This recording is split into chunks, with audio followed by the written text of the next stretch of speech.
Te doy la bienvenida a Viernes de Terror. Yo soy Enrique Treviño. Comencemos. Muchas gracias por elegir escucharme en esta ocasión. Espero que te encuentres bien y de humor para escuchar historias que te van a dar escalofríos. Ojalá hayas pasado una Semana Santa agradable, ya sea que hayas salido de vacaciones o no. Personalmente me quedé disfrutando de la ciudad vacía y aproveché para trabajar. Debo advertirte que el episodio de hoy contiene descripciones gráficas sobre muertes reales, por lo que una vez más te pido escuchar con respeto y discreción. Hemos vuelto a figurar en los charts de lo más escuchado en ficción de Spotify. En una semana subimos del puesto 45 al 28 de los 50 podcasts más populares de este estilo. Esto solo puedo adjudicarlo a dos cosas: al trabajo duro y a ustedes, a la audiencia, a las más de 12,000 personas hasta ahora que cada semana me sintonizan. Si aún no lo haces, te recomiendo que me sigas en Spotify y califiques el podcast con 5 estrellas. Eso impulsa mucho el crecimiento en la plataforma. Si me escuchas en YouTube, déjame un pulgar arriba y comparte el video con alguien a quien también crees que pueda gustarle. Los enlaces a mis perfiles de Instagram y TikTok, como siempre, están en la descripción. No importa de dónde seas, dónde vivas, a qué te dediques o en qué creas, en esta existencia parece haber una verdad universal que predomina sobre todos los seres. Todos vamos a morir. Esa es la certeza, aunque no sabemos cuándo y no sabemos cómo. Lo que por supuesto, al desconocer qué hay del otro lado, nos puede causar un enorme miedo. Parece haber tantas formas de irse de este mundo como personas en él, algunas, como sabrás, más pacíficas que otras.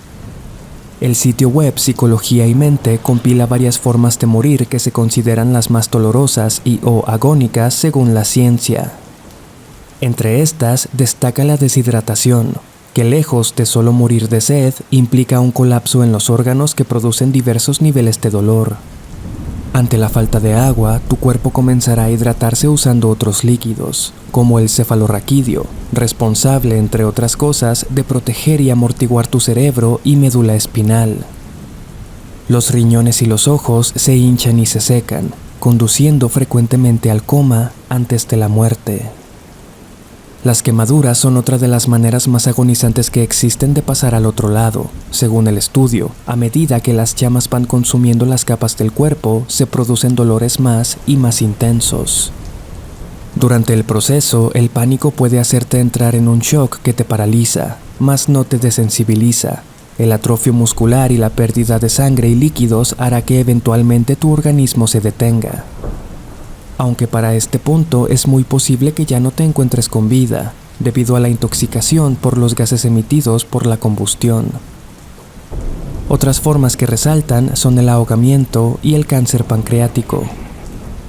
Sin embargo, en esta ocasión exploraremos dos muertes que, si bien son en extremo únicas y poco probables que te ocurran a ti o a mí, hacen palidecer a las otras.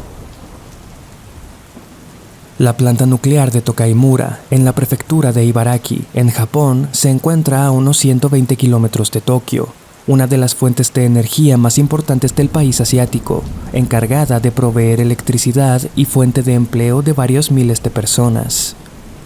Para 1997 y desde 1950, esta planta ya había sufrido diversos accidentes, 21 para ser exactos, según revelaría un reporte de la Comisión de Regulación Nuclear en el año 2000. Todos estos incidentes se debieron a descuidos, irresponsabilidad, negligencia o falta de capacitación tanto de directivos como de empleados. Sin embargo, el peor de todos ocurriría en 1999. Para no exponer demasiado mi ignorancia, no entraré mucho en detalles técnicos, pero según investigué, en esta planta se realizaba un proceso utilizando uranio enriquecido para la obtención de un compuesto llamado hexafluoruro de uranio. Según leí, este proceso no es particularmente complicado, aún así debe hacerse por expertos, ya que un pequeño error de cálculo podría ser fatal. En 1996, para cuestiones prácticas, este procedimiento fue modificado sin el permiso de las autoridades correspondientes. La planta de Tokaimura era bastante descuidada. Pues bien, el 30 de septiembre de 1999, cerca de las 10:40 de la mañana, 3 trabajadores vertían baldes de uranio enriquecido a contenedores de acero inoxidable con ácido nítrico. Sus nombres eran Hisashi Ouchi, Misato Shinohara y Yutaka Yokokawa. Ouchi y Shinohara cargaban las cubetas y las vertían en unos embudos por los que el material era conducido a los contenedores del ácido nítrico. Los reportes revelarían que, debido a la falta de capacitación de los empleados, no se dieron cuenta que habían superado el límite legal de este material, que es de 2.4 kilos. Habían usado 40 litros, equivalente a 16 kilos de uranio enriquecido.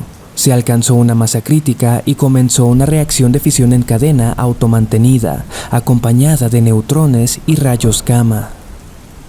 El contenedor emitió un fuerte destello de luz azul, producto de la fisión. Hisashi Ouchi fue quien estaba más cerca y quien recibiría el mayor impacto de radiación. La unidad de medida para la radiación es el milisievert. A lo largo de nuestra vida, los seres humanos estamos expuestos a cantidades minúsculas de esto, cuando nos tomamos radiografías o usamos el teléfono. Una exposición a 5000 milisieverts, por ejemplo, podría acabar con tu vida en menos de un mes. La cantidad de radiación que recibió Hisashi Ouchi fue de 17,000 milisieverts. Esto solo ha sido comparado con el epicentro de la bomba detonada en Hiroshima y Nagasaki. Para que te des una idea, los rescatistas de Chernóbil estuvieron expuestos a 250 milisieverts, una cantidad ya de por sí muy peligrosa. También hay que entender que la exposición no controlada a rayos gamma puede ocasionar severas alteraciones en el ADN, cáncer y, en el peor de los casos, como síndrome de radiación aguda. Este último se caracteriza por síntomas como mareo, vómito, diarrea intensa y pérdida acelerada del cabello. Las alarmas debieron sonar de inmediato. Sin embargo, la Agencia Japonesa de Ciencia y Tecnología no sería notificada sino hasta 40 minutos más tarde. Cerca de 60 personas en la planta fueron afectadas, aunque en niveles mucho menores. Se dieron órdenes a alrededor de 300,000 personas en un radio de 10 kilómetros que no salieran de sus casas hasta que la crisis fuera controlada, lo que ocurriría 20 horas más tarde. Otras 160 personas fueron evacuadas. Sin embargo, para Ouchi y Shinohara, el destino estaba marcado. Ouchi se desmayó cuando estuvo expuesto a la radiación y junto con Misato Shinohara fue trasladado al hospital de la Universidad de Tokio. A su llegada, las quemaduras comenzaban a hacerse evidentes en su piel enrojecida. Las noticias no se hicieron esperar y el desastre se convertiría pronto en una noticia nacional, llenando los noticieros de última hora y las alarmas en la radio. El país no ha experimentado jamás una situación semejante, declaró el portavoz del gobierno japonés Hiromu Nonaka, tras una reunión de emergencia del gabinete convocada por el primer ministro Keizo Obuchi. La empresa responsable era la compañía de conversión de combustibles de Japón, quienes se vieron envueltos en problemas muy serios debido a esto, puesto que su negligencia se hizo más pública que nunca. Para empezar, la labor que Ouchi y sus compañeros estaban realizando no debía hacerse de manera manual. Además, ni el tamaño ni el material de los recipientes era el apropiado. Encima, los trabajadores no tenían el conocimiento necesario para saber cuánto peligro corrían. Para cuando Ouchi llegó al hospital, había recuperado la conciencia. Sorprendentemente, fue capaz de contarle a los médicos todo lo que había pasado. Declaró que no contaban con máquinas para medir las cantidades de uranio, que por eso lo hacían manualmente, con cubetas. Los doctores estaban impactados, no solo por la historia de Ouchi, sino por el hecho de que, fuera de un dolor de cabeza, decía que no se sentía tan mal. El personal médico, sin embargo, sabía que era cuestión de tiempo. De hecho, tras ser informados del incidente, era obvio que Ouchi no tenía salvación. Revisaron sus quemaduras y descubrieron que estaba comenzando a tener hemorragias internas. Era como si se estuviera consumiendo lentamente de adentro hacia afuera. Estudios de sangre revelaron que la radiación había destruido sus glóbulos rojos, lo que lo dejaba expuesto a todo tipo de reacciones adversas en su cuerpo. No era posible que sanara las quemaduras, ya que las células no se regeneran. Durante los siguientes 83 días, Hisashi Ouchi viviría lo que muchos consideran la peor experiencia humana. Se convirtió en un elemento de experimentación a quien se negaban dejar morir. Sus pulmones estaban llenos de líquido, el cual no podía ser drenado, ya que si operaban era seguro que moriría, así que optaron por insertar un tubo por su garganta por el que saliera este líquido. Ningún procedimiento podía hacerse con anestesia. Cualquier sustancia externa podía acabar con su vida. La piel de Ouchi comenzó a desprenderse, junto con cantidades alarmantes de tejido muscular. Todo esto, te recuerdo, le estaba ocurriendo en un estado de plena conciencia. Comenzó a ser sometido a numerosos procedimientos de injertos de piel. Todos fracasaron. En un intento por salvar su sistema inmunológico, su hermana donó células madres periféricas. Estas se encuentran en la sangre que circula por los vasos sanguíneos y se utilizan para tratar enfermedades como el cáncer o el linfoma. Sin embargo, esto también fracasó. La radiación estaba destruyendo también las células madre. El dolor por el que estaba pasando era simplemente horroroso. Perdía líquido sin parar, los músculos de su cuerpo estaban expuestos, el solo respirar le resultaba en una agonía. Recibía hasta 10 transfusiones de sangre al día, pero las hemorragias no paraban. Las historias, como siempre, varían dependiendo de la fuente que consultes, ya que en este punto seguramente tú también te estarás preguntando, ¿por qué lo mantenían con vida? En Japón la eutanasia es algo posible, siempre y cuando las circunstancias lo definan, como es este caso, pero algunos dicen que los médicos no querían dejar que Ouchi muriera. Era un sujeto de pruebas excelente. Nunca habían tenido un paciente como él, y posiblemente no lo volverían a tener. Era una gran oportunidad para explorar los efectos de la radiación en los humanos. Otros dicen que su familia se negaba a dejarlo ir, exigiendo a los médicos mantenerlo con vida y salvarlo, y otros dicen que fue el mismo Ouchi quien se resistía a morir.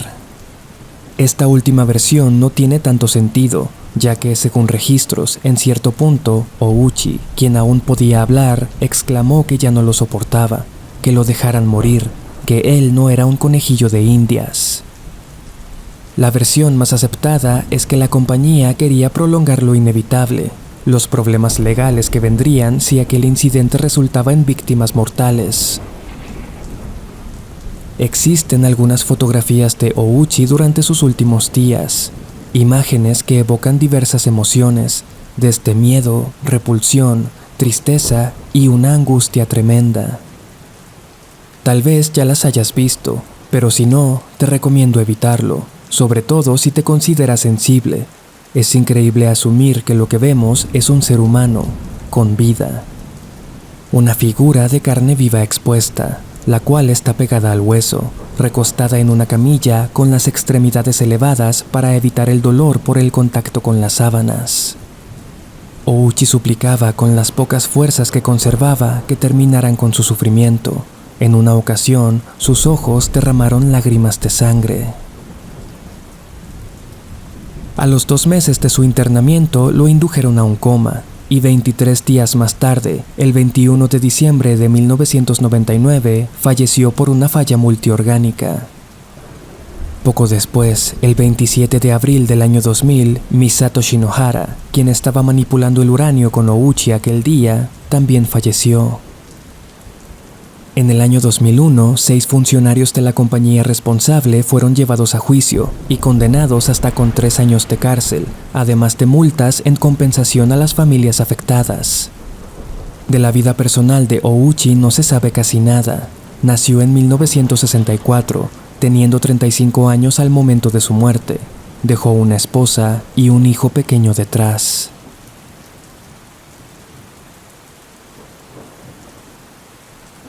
Algunas personas opinan que morir en soledad es una de las cosas más tristes que hay, sin nadie que te acompañe en tus últimos momentos.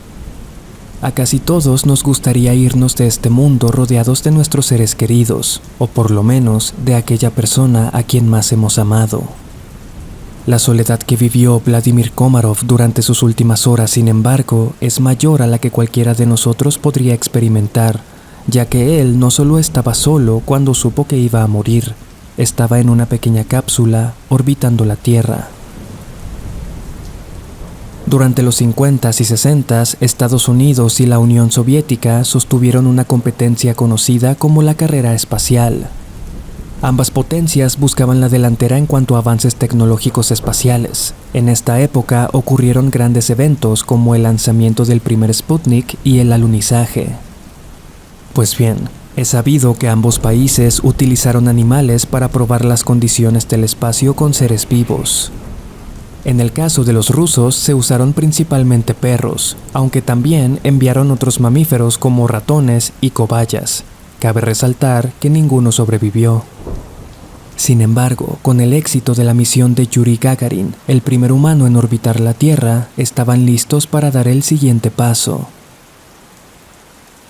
Vladimir Mikhailovich Komarov nació el 16 de marzo de 1927 en Moscú.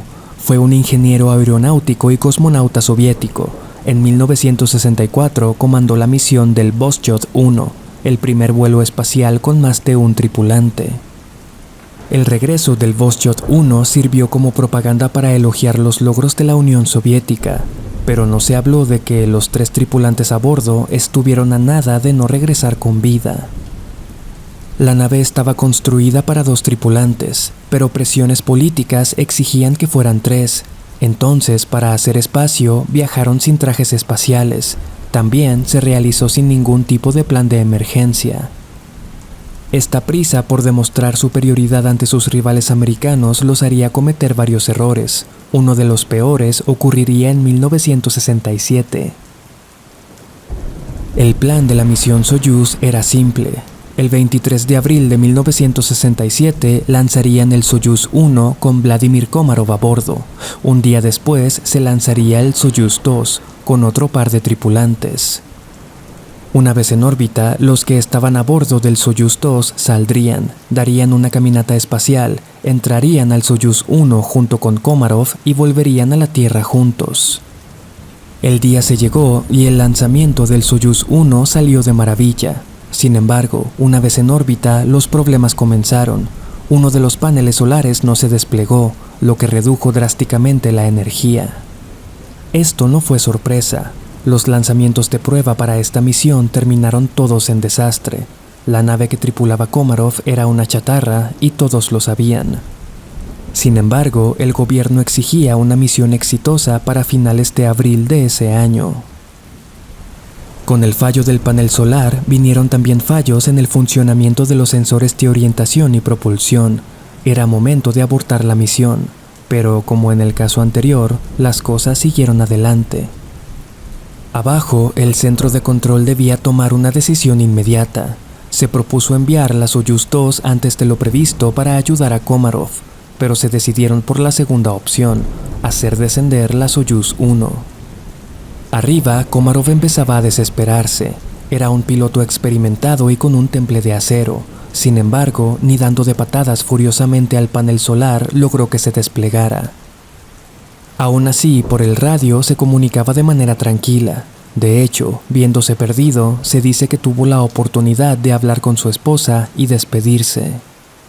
En total, Komarov dio 16 vueltas alrededor del planeta, en completa soledad, intentando hacer funcionar aquella nave que sabía en cualquier momento se convertiría en su ataúd. El 24 de abril, con las baterías agotadas así como el combustible, la Soyuz 1 se precipitó en modo balístico a la Tierra. El sitio previsto para el aterrizaje era Orsk. Las esperanzas de que Komarov sobreviviera eran muy pocas, pero no cero. Aún quedaba una esperanza: los paracaídas. Sin embargo, los compartimentos donde estaban se habían fundido debido al calor de la atmósfera y no se desplegaron. El paracaídas de emergencia quedó enredado y tampoco funcionó. La Soyuz 1 impactó tierra a unos 200 km/h, quedando reducida a prácticamente nada. Por si esto fuera poco, los retrocohetes se activaron después, lo que incendió la cápsula. Al equipo de rescate le tomó más de 1 hora recuperar lo que había quedado del cuerpo del cosmonauta, cuya visión, por cierto, fue algo que jamás pudieron olvidar. Los encargados de la misión habían señalado al menos 101 fallas o anomalías en su estructura, pero la presión política los orilló a realizarlas sin estar preparados. Existe una fotografía de los restos de Vladimir Komarov, los cuales en su momento solo pudieron ser vistos por los oficiales de los cargos más altos. Es una fotografía escalofriante. El valiente cosmonauta que abordó aquella nave, dicen, sabiendo que no regresaría con vida, quedó reducido a una masa de menos de 1 metro de longitud. De apariencia chamuscada, como un tronco quemado, se pueden apreciar detalles de sus costillas y columna, totalmente desfiguradas, algo que no te recomiendo ver si te impresionas fácilmente. Vladimir Mikhailovich Komarov es recordado como el primer ser humano que perdió la vida durante una misión espacial.